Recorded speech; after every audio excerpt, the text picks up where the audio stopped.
that has produced tweetsgiving and To Mama with Love, two event campaigns that use a lot of social media strategy. And I have recently launched a new consulting company called Ozone Media. And I advise nonprofits and small businesses on the use of social media and digital strategy. Excellent. Welcome, and thanks again. So we'll be hearing much more about Epic Change and tweetsgiving in a few minutes. I'd also like to recognize and thank Chris Peters and Stephanie Parker for helping out on the chat and with live tweeting. So just to get started and quickly go over the agenda, the first thing we'll talk about is getting started using social media and event planning, some of the local and national event sites and the social media sites used in event planning. We'll go through in a sample event, this will be tweetsgiving, and what you can do to create and maintain a social network, and what you should do after the event, how they all tie together, and how you create continued engagement. So what I'd like to do is get started, and Janet, what are some things that we should consider when planning an event and using online tools to promote? Well, I'd like everybody to kind of pull some things together really quickly so that they have all the information that they need together, and I call that the event dashboard. Also, they're going to want to know who's on the team. Is the team going to be consisted of just people that work for the organization? Are there going to be volunteers involved? Are you going to try to get your members involved? What content do you have that you can supply so that people can use to talk about the event and help get the word out? You need to identify some target sites that you're going to use for this and figure out how you're going to communicate with your networks. And I'm going to walk quickly through what some of this means. So we're going to go on to the event dashboard slide. And what this is what kind of tools do you need to use, and how are you going to make those available to people? If you're going to have press releases and a bunch of images and video, for example, what kind of messaging do you want to put out there, and how are you going to share that with volunteers and members so that they can actually use that information?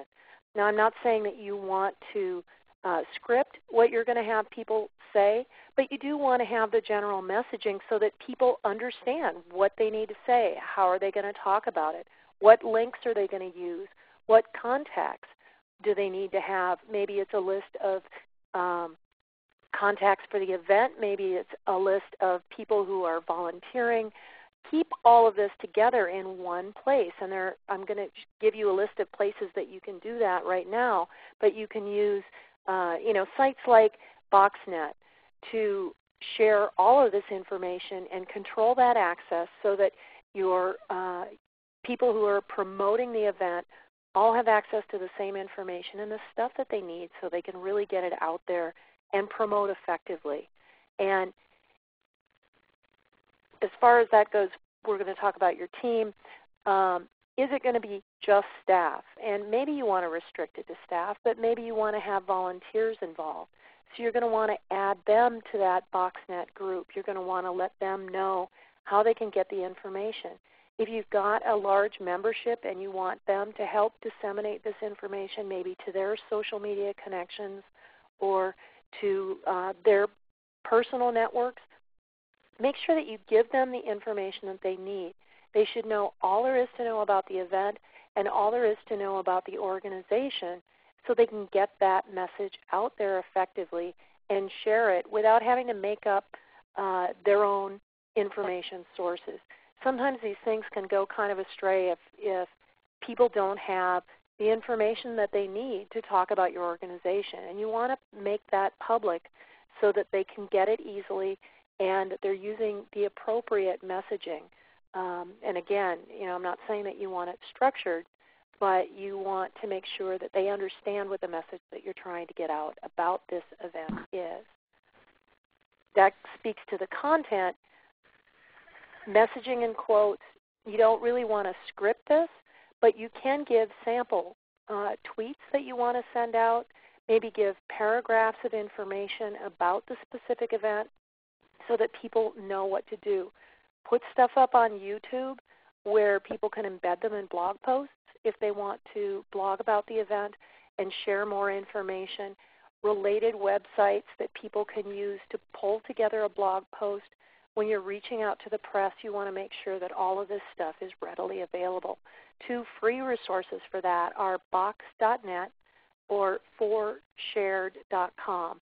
Both of them give you places where you can upload a lot of content and make it freely available for specifically for your staff and your volunteers so they know where things are. And then you can give members and the press more controlled access and get that information out there and disseminate it so that they can get lots of information about this event and help you promote it. There are a lot of sites that you can promote this to. Eventbrite is one of my favorites because they do ticketing. They take a small amount of revenue from the tickets, but they give you a wide distribution site. Many of these sites share their information with local networks. Some of them share them with local newspapers. Some of them share them with national newspapers.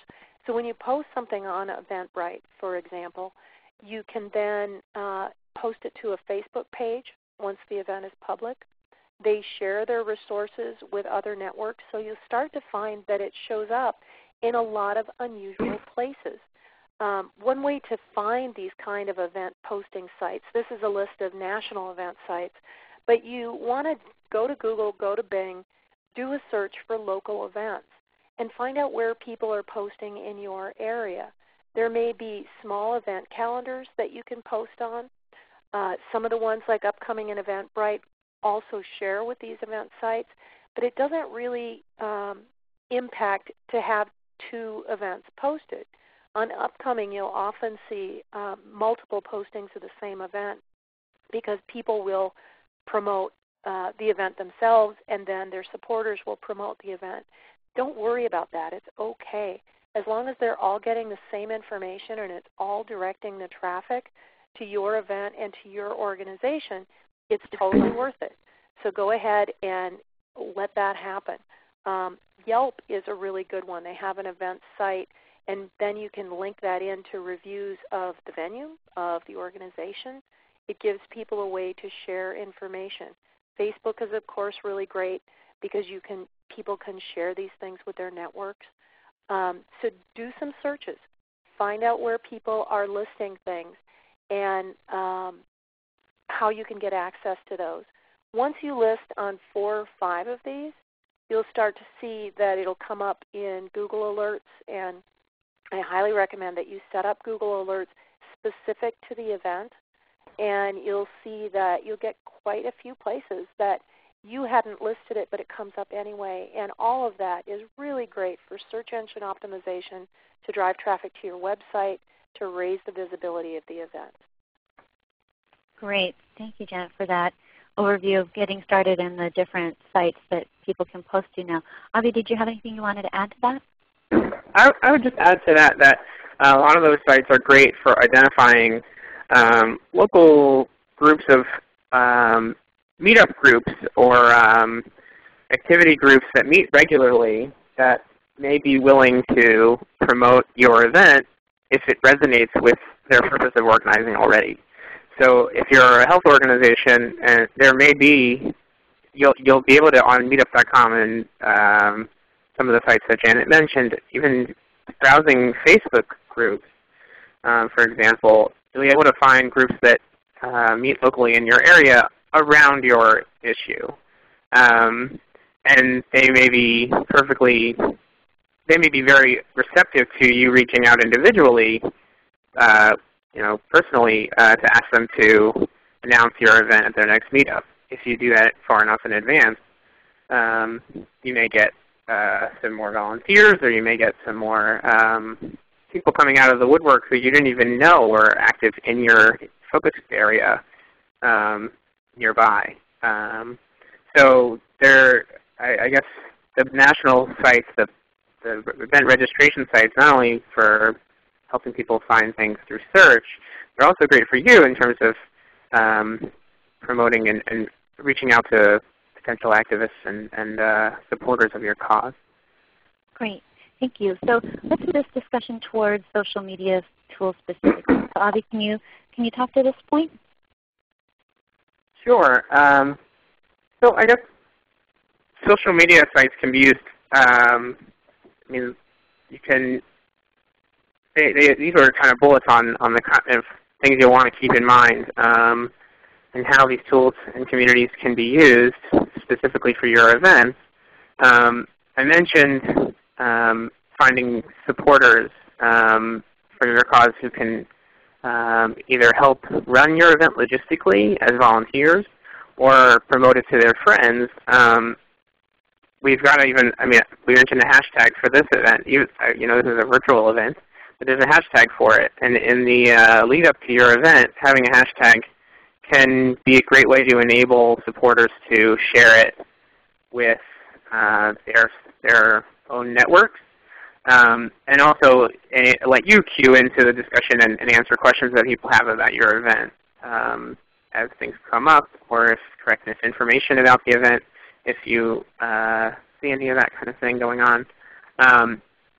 But in terms of, I'll speak to the first point, you can use your the work you've done in advance of developing relationships through social media will go a long way. You can, in Twitter as an example, there's a lists feature, and it's a nice idea to, if you've developed lists of volunteers who've helped in the past with events, you can reach out to them one-on-one to tell them about your event before you officially announce it. So social media can highlight some people that are likely to be helpful for your event in that way. And also the communities are people who are Facebook fans or Twitter followers or blog subscribers or even email subscribers. Those folks have, in a sense, raised their hands and demonstrated that they want to hear about what's going on and want to be cued in. So giving them kind of a first look at your event, even if when it's still in the planning stages, can be a way to make them feel more included, more like they're an insider within the organization. And that kind of feeling can help people to be more motivated to support you during your event and be more motivated to share it with their friends. During your event, social media sites can help with a number of things. If you've got more and more people are kind of cued in with their cell phones to be publishers wherever they are, and to share the experiences they're having with people that are not able to attend the event. So encouraging folks individually at your event to take photos, to shoot video, or even tweet their presence can go a long way to people that you don't have a direct connection to, but that you have a connection through your supporters to, will be alerted to what's going on and what's exciting happening at the moment at your event. And if you have someone, right now we've got the back channel. Even in this ReadyTalk tool, we've got this chat tool, and there's a hashtag, and people are, a hashtag is just a arbitrary term. You choose pound sign and a word, and then because Twitter and other social communities have search enabled as possible, you can search for any term. You can then see what people are talking about. But if you do that during your event, encourage that kind of sharing, then people who aren't there will get cued into it. And then if you have someone monitoring the back channel, right now we've got Stephanie doing so on this call, they can respond to people, encourage people to say, give them a personal touch. Oh, we wish you were here. We hope you can make our next event. That kind of informal but encouraging tone. Or, even talking to people who are there on social networks. There's a conversation going on in the back channel. Thanks so much. I'd love to meet you before you leave. Check in with me at the bar. Or where are you in the room? I can't find you. Those kind of conversational things can be helpful. I'll move on to capturing the experience. It's a great idea to make sure you have someone either on your staff, or it can be a good engagement opportunity for a volunteer or someone who's been a supporter, a board member, or someone who's new to the organization, to empower them and ask them, hey, would you mind taking a few photos for us? Would you check out this, would you capture some video? Would you interview a few people for us as they walk in, or ask them to explain why this event is meaningful to you? And that'll, if the supporter is capturing that kind of media, you're going to get some surprising things and a different quality of media than if the staff person is doing it. People kind of react differently. You get different shots, and people let their guard down a little more when it's a peer that's capturing their experience than an official person or representative.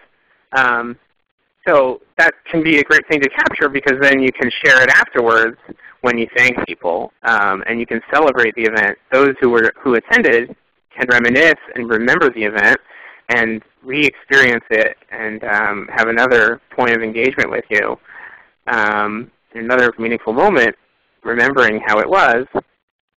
And those who could not make it can see what they missed and think about, oh man, I really need to make the next one. This looks like it was amazing. This, whatever the event is, and maybe you had if you had a great speaker or panelist, you can, capturing video enables people to get educated on whatever it was that was shared, or laugh with you even though they weren't there for your headliner comedian that spoke.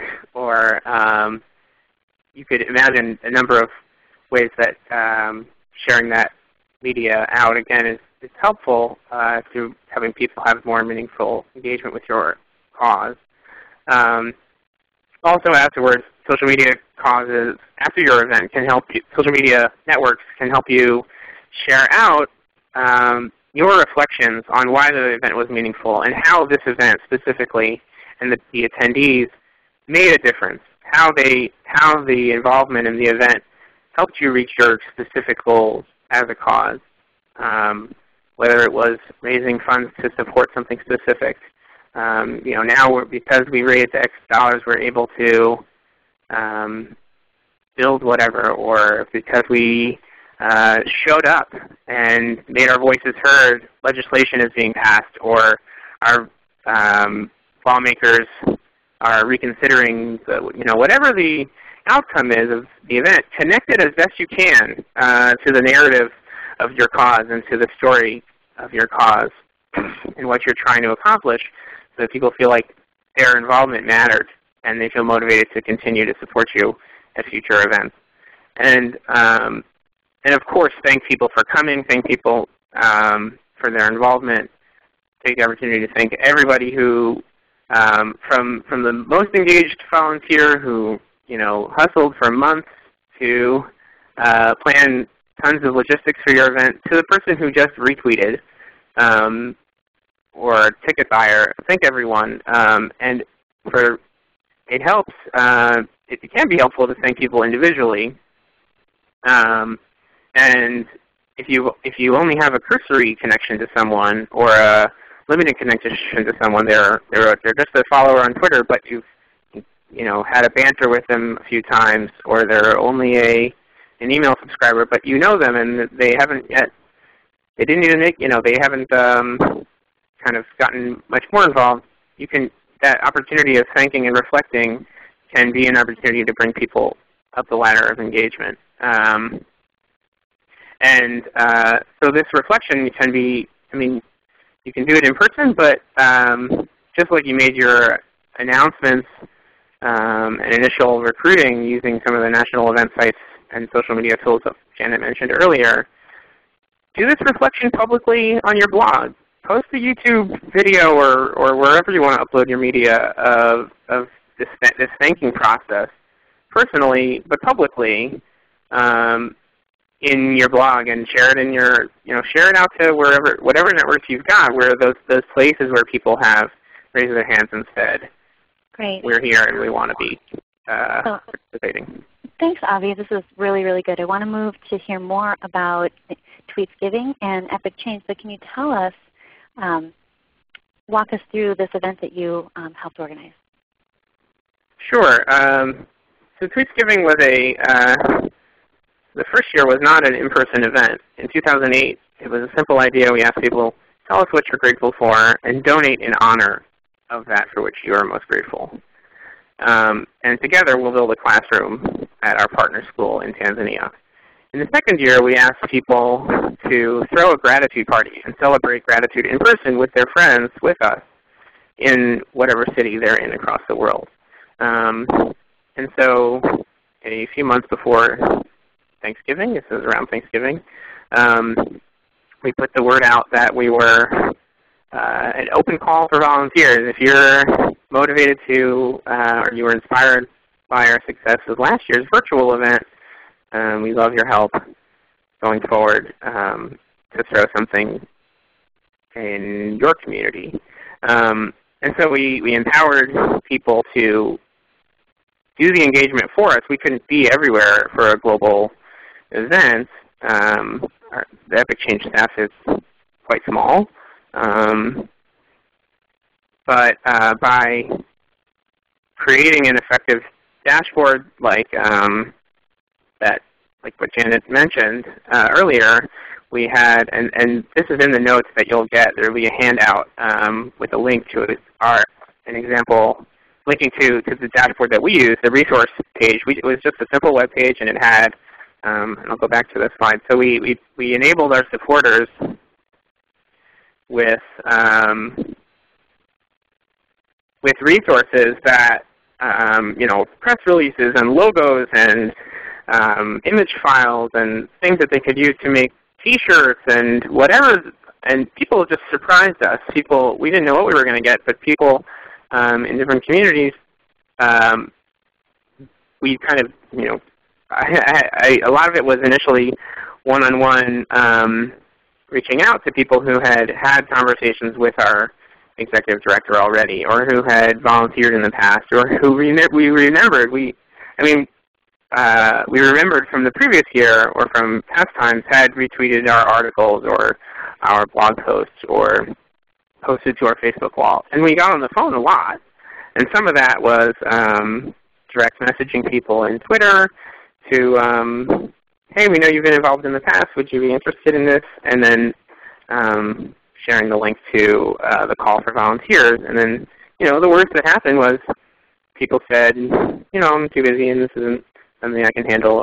But we created resources, put them out there, and decided to enable people and get out of the way.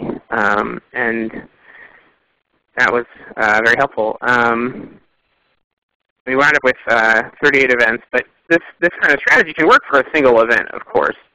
And we used the event site for ticketing. We used Eventbrite at the time. That was we selected that. It allows you to transfer to pass on the processing fees to the person purchasing the ticket. You don't have to incur them if you don't want to. And we had some training, some conference calls that were just open webinar kind of things where people could ask questions and brainstorm together. And then there was kind of I think that we had a checklist, so people of things to think about. And afterwards, we shared a thank you video from the principal of the school. The program that the funds raised during the event were supporting created a video thanking everyone and expressing her personal gratitude, which was the theme of the entire thing. Her personal gratitude for everyone's support and activity during the event, and her feeling of overwhelm and gratitude back. So that connected people directly with what they'd supported, and made it a lot more personal for people who had participated, and a lot more emotional and heartful. And during the event, we had a hashtag for tweetsgiving, and we made sure that during the week we had volunteers. We encourage everybody who is working on an event to watch the hashtag, the search for the word tweetsgiving. So sometimes that help them find more people to help them in their local town and for their event, or they could. We wound up with some people tweeting out or emailing us saying we need a photographer, or we lost our venue.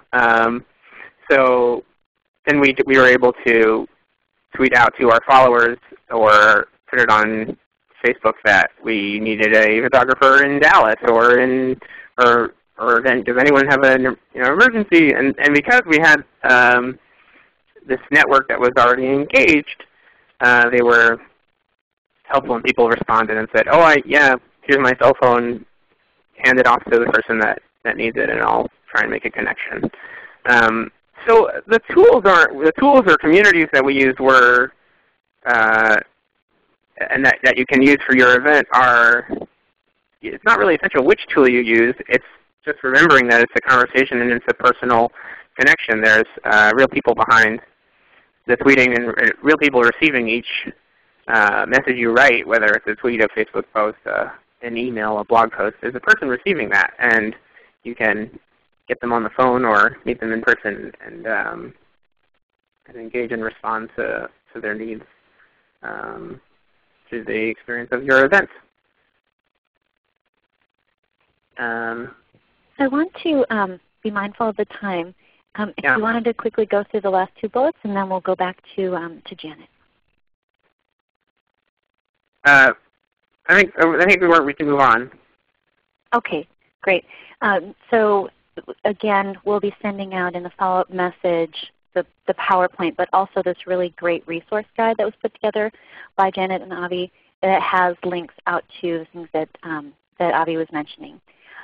So some questions have come through about people having a social network and growing the network. So let's talk about that, Janet. If you could tell me, what if I don't have a large social network? How can we create and maintain one to enhance our visibility?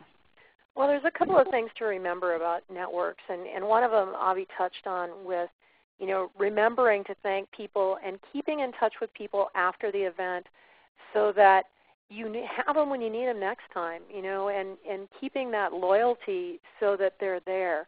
If you don't have a network to start with, I'd be really surprised if you didn't have a network.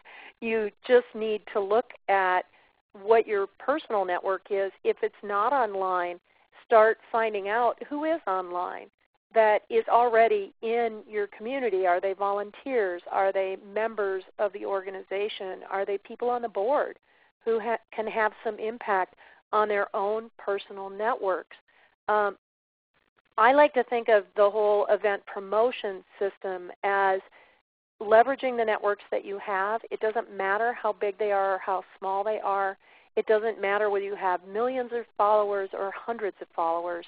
If they're engaged followers, they have a lot more value. So you need to reach out to those people that you're already connected with and talk to them and say, hey, we're going to do this event. We need to get the word out there. How can you help us? Are you on Twitter? Are you on Facebook? Let me connect with you, and let's start expanding that network. And, I love this little graph because it really shows how interconnected everybody is. And you may be at the center of your own personal network. Everybody else is at the center of their own network. And if you can start leveraging other people's networks by giving them the information they need to talk about your event and talk about your organization, nurturing those relationships, not just around the event, but all the time. It takes work to nurture relationships, whether they're one-on-one, face-to-face, or whether they're online. So finding ways to reach out, do some searches for people who are in the same area of interest you are, and look for those people. And again, not looking for the people that have millions of followers. Look for the people who actually communicate with their network and are really engaged, because when you find those people, those are the kind of people that when you go to a regular networking event in your town, those are the people that are going around connecting people and making relationships happen. You need those people in your network. You need to identify who they are, decide which of the networks they participate on that you want to engage in. You don't have to be on every network in the world. You don't need to be on every single site. You can pick and choose which ones are going to be most effective for the media that you want to communicate. And then reach out to people. Don't be afraid to connect to people beyond your email list, beyond your personal connections, and ask for their help. And you'd be surprised how effective it is to just simply say, we're going to be doing this event. I wonder if you would be interested in helping us promote it, and here's what the cause is. And, I participated in tweetsgiving. I was really impressed with how great they were at getting all this information together, nurturing those networks, coming back at the end and saying, wow, we had a great event, and here's a post for Mama Lucy. Following up, making people feel good about having supported you and looking forward to the next event. And that can really happen with social media. So I know we haven't talked about any specific tools, but I was wondering if you could take a minute and just talk about kind of some of the tools that we're referring to when we talk about these networks. Well, the first tools that I use, honestly, are Google and Bing search. I'm using Bing more lately because it gets a different return than Google does, and I kind of like to balance them both out.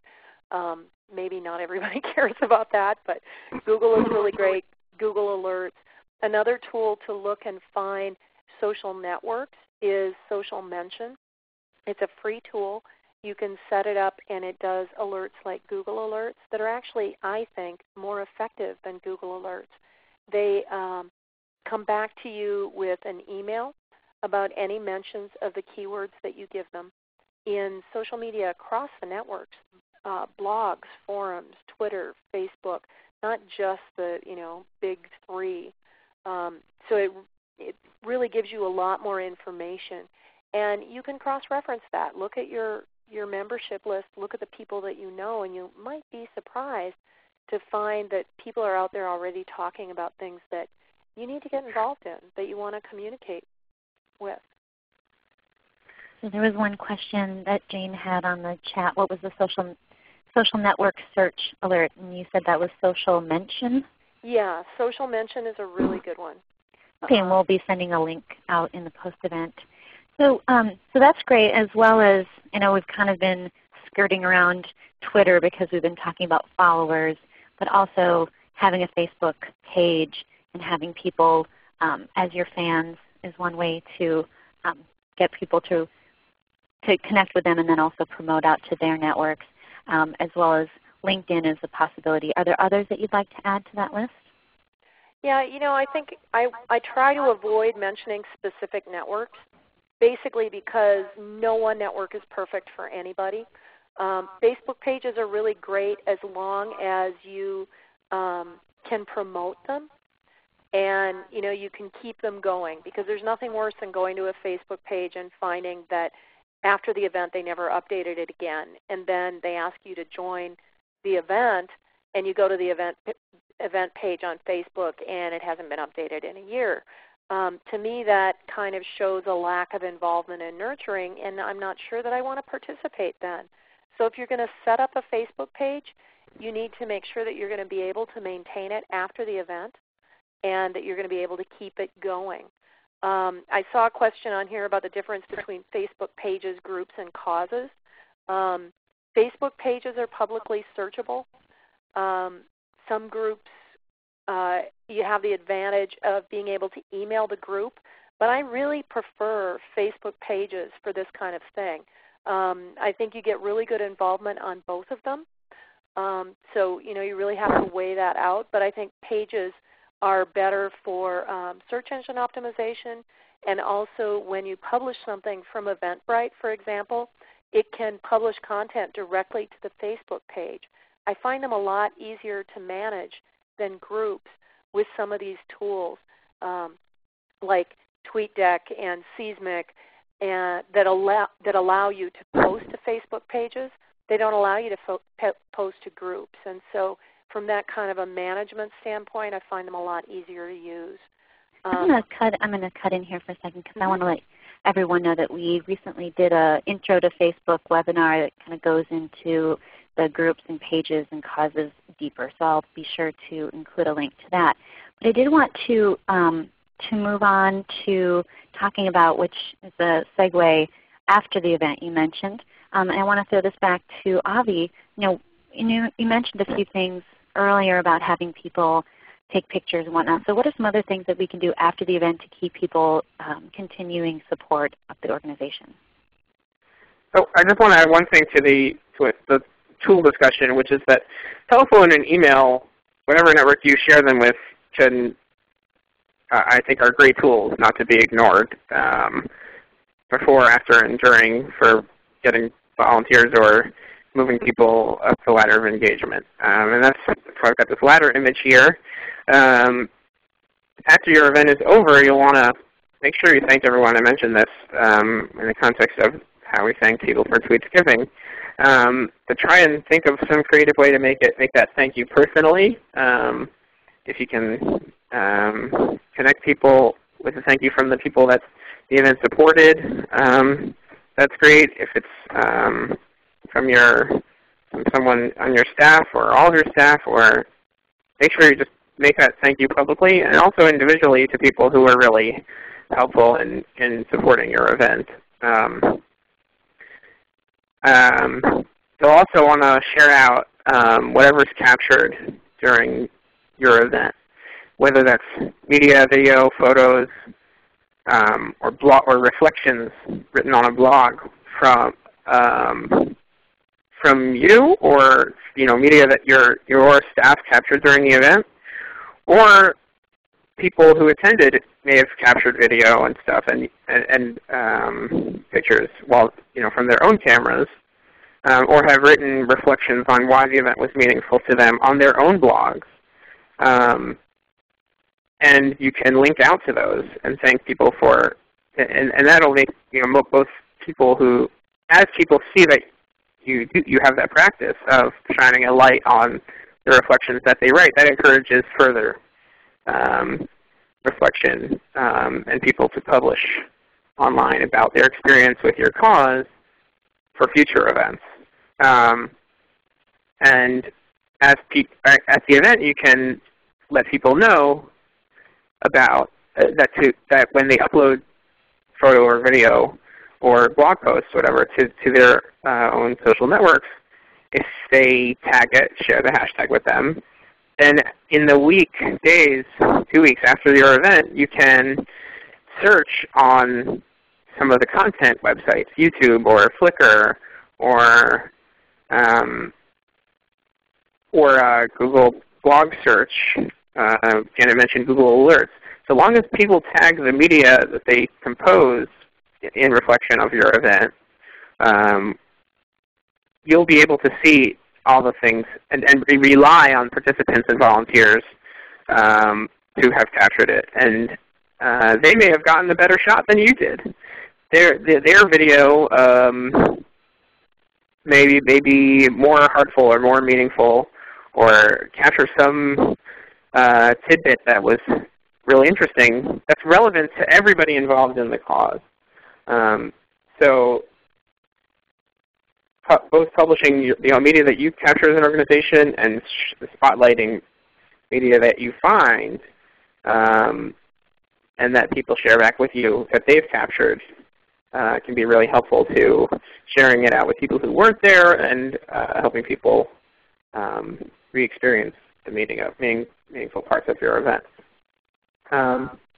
Invite feedback and follow up individually. So people who were active in the event, or who you noticed who were new, who were first-time attendees, or it's their first event, or go through the list of people who showed up at the door, and the names you don't recognize, reach out to. Why'd you come? Who'd you hear about us from?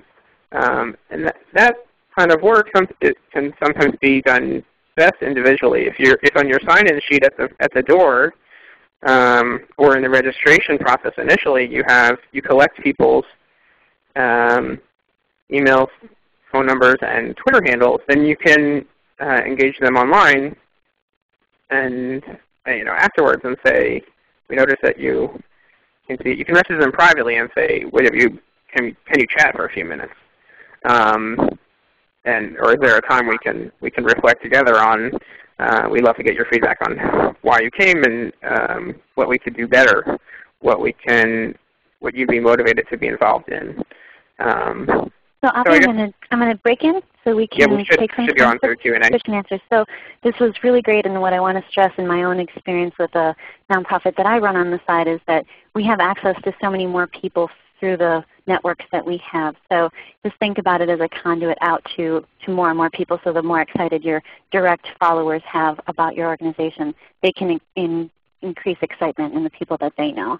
And it's really a pretty great way of reaching people. So I'm sure one of the questions that's on your mind is, how do we possibly do this on top of all of our other duties? It's one of the first questions that came in. So I'm going to throw that to Janet to start with. Do you have any recommendations for how people can try and manage taking on these new tasks in addition to their other work? Well, it's always a challenge to be efficient with social media because it can be a real huge time suck. There's no question about that. And so it's really about delegating your time and really being organized. If you put that dashboard together and enable your volunteers to help you, enable your membership to help you, then you can delegate some of those tasks. And you'll find that the people who really want to support your organization will do some of the marketing for you. Some of these event sites like Eventbrite, and I'm not really pushing Eventbrite in particular, it just happens to be my favorite network today. You can really leverage the tools that they have to help get the word out, to help the search engine optimization and get this stuff out. I really recommend that people don't try to be on all the networks all the time, and it's the same when you're trying to promote an event.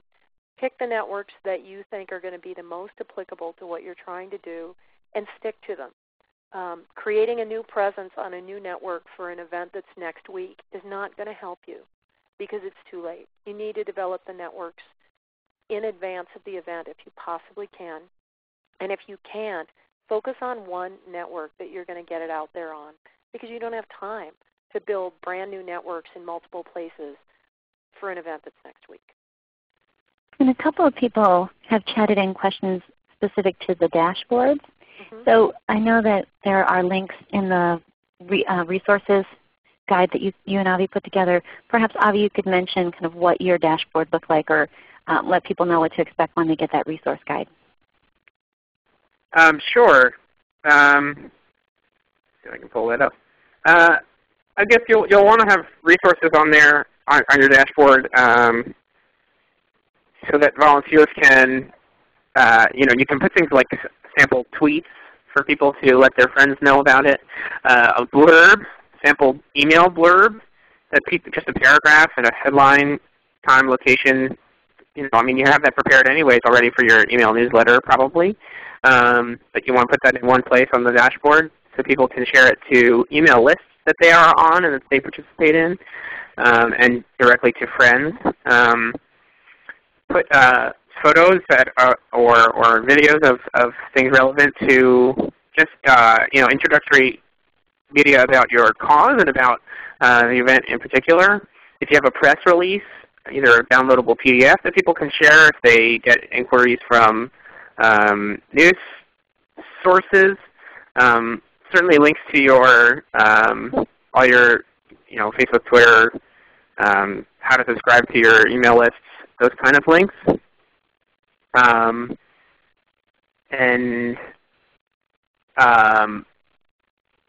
links to where they can register for the event itself. And then also the kind of some suggestions, if it's the kind of event where you want people to kind of throw it themselves, or it depends. Those are sometimes a kind of parlor party, distributed event style. Then if you have resources or learning packets or kits or discussion guides, anything relevant to that kind of thing, that will help somebody make their event in their home or a success or a good learning experience for the participants. Include those resources. If it or any announcements that you want to make sure verbatim that get read at the event include the text for somebody to read. This kind of site and resource you can put up as just a web page on your own website, or if you choose to, you can do it on you can put it on a Google document that's a public web page. Send the document public and link to it from anywhere. And you may want to use a URL shortener like bit.ly, so that the resource guide can be shared out on social networks easily. Cool. Thank you very much. So we're going to move on to Google Alerts. We've mentioned Google Alerts several times, as well as Bing. So Janet, if you could just speak shortly about kind of Google Alerts, what they're about, and how people can subscribe. Google Alerts are something that I really recommend everybody have set up for their own name in quotes. So you do a quote and then your name and then a close quote. Same thing for your brand. And then set something up for the event as well. And these can be emailed to you on a daily or weekly basis. So they can also be emailed to you on a as noticed basis. My only caveat with Google Alerts is that they tend to be a little behind some of the sites like Social Mention, because it takes a while for Google to index the entire world. So some of these other sites that index specifically for social mention type things, like Social Mention, did I say Social Mention enough now? They index them very quickly, and you'll be able to respond quickly. Another one that I posted on Twitter is called Twilert, and that's another one that can set up these alerts. And what you really want to do is kind of keep an eye on, not just when you're not promoting specifically an event, you want to keep an eye on the keywords that are related to your area of interest. So if you're a charity that's about water, then you're going to want to set them up for some of those water issues. You don't want to use very broad keywords, however, because if you put a Google alert out there for water, you're going to be inundated with millions of responses. You need to keep them narrow enough. So maybe you're going to be looking for a specific organization or a specific location that is having some water issues that you want to hear more about. Another thing that you can use is a site called Lazy Feed that will search blogs in real time for keywords. And another one that just came up recently is called likebutton.me, and that also does real-time search for what people are liking, not just on Facebook, but anywhere that Facebook like button is used, and a lot of people are using those on their websites now. So all of those tools can be kind of social media listening tools that can help you find those people that are talking about the things that you're interested in, you want to connect with, add to your network, and get to help you promote your event. Excellent. I want to let folks know that we did a webinar on social media listening stations just a month ago. I'll include a link to that webinar in the follow-up message. Janet, if you could also speak to keeping the financial transactions secure. You've mentioned Eventbrite and these other tools. Can you tell us, are the financial transactions secure when you're using these vendors? Yeah, I haven't had any issues at all with Eventbrite. They collect credit cards, but they also use PayPal. And I like to use PayPal for events just because it's very easy to set up, and the organization is not responsible for handling credit cards. The cost of setting up merchant accounts and being able to take credit cards can be prohibitively expensive. And having somebody manage all of that stuff can also be expensive.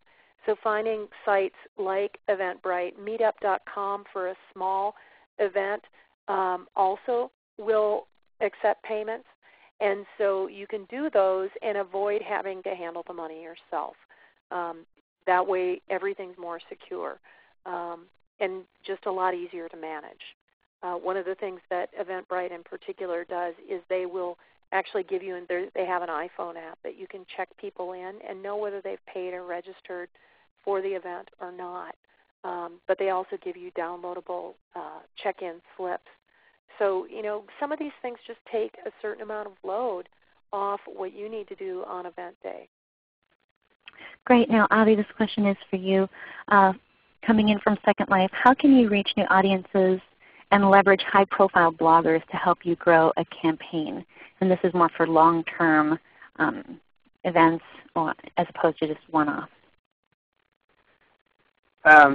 So leveraging bloggers and here, I think this goes back to where you'll need to rely on and empower your volunteers. And to keep it from becoming a huge time suck on your staff, blogger outreach is a great opportunity for an active volunteer who's pretty savvy. And there are more and more folks like that. But blogger outreach, really the best way is one-on-one and making sure that the person you're reaching out to, the event is relevant to them and to their readers as a blogger, their blog audience. If your event is about a health issue and the blogger writes about technology exclusively, they're probably going to just delete your email, but asking them to post about your event. So reach out to bloggers individually who write about your issue and do it in a personal way.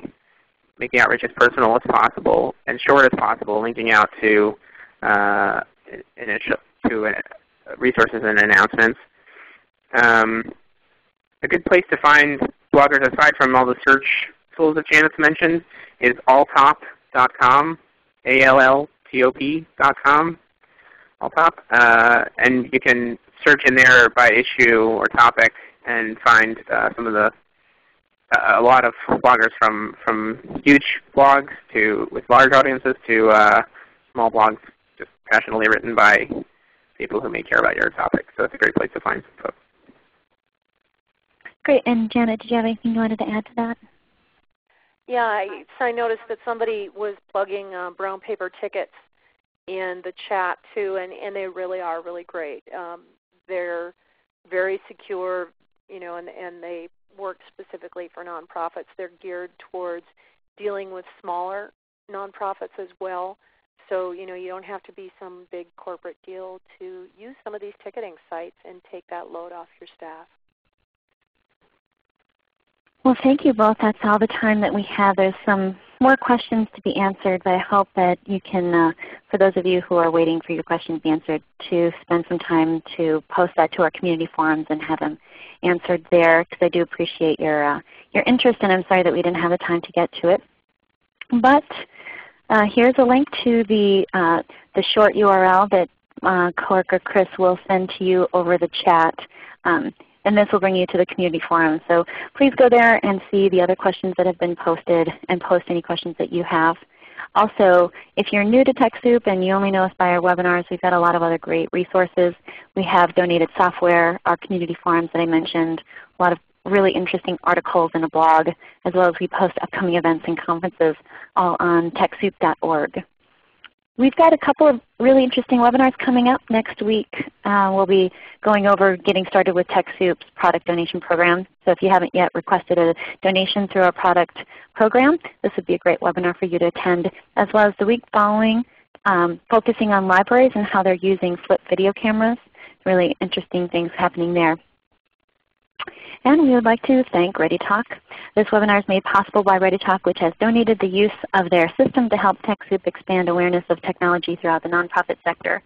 ReadyTalk helps nonprofits and libraries in the US and Canada reach geographically dispersed areas and increase collaboration through their audio conferencing and web conferencing services. So thanks again to everyone for attending, and the presenters, Avi and Janet, thank you so much for a great presentation.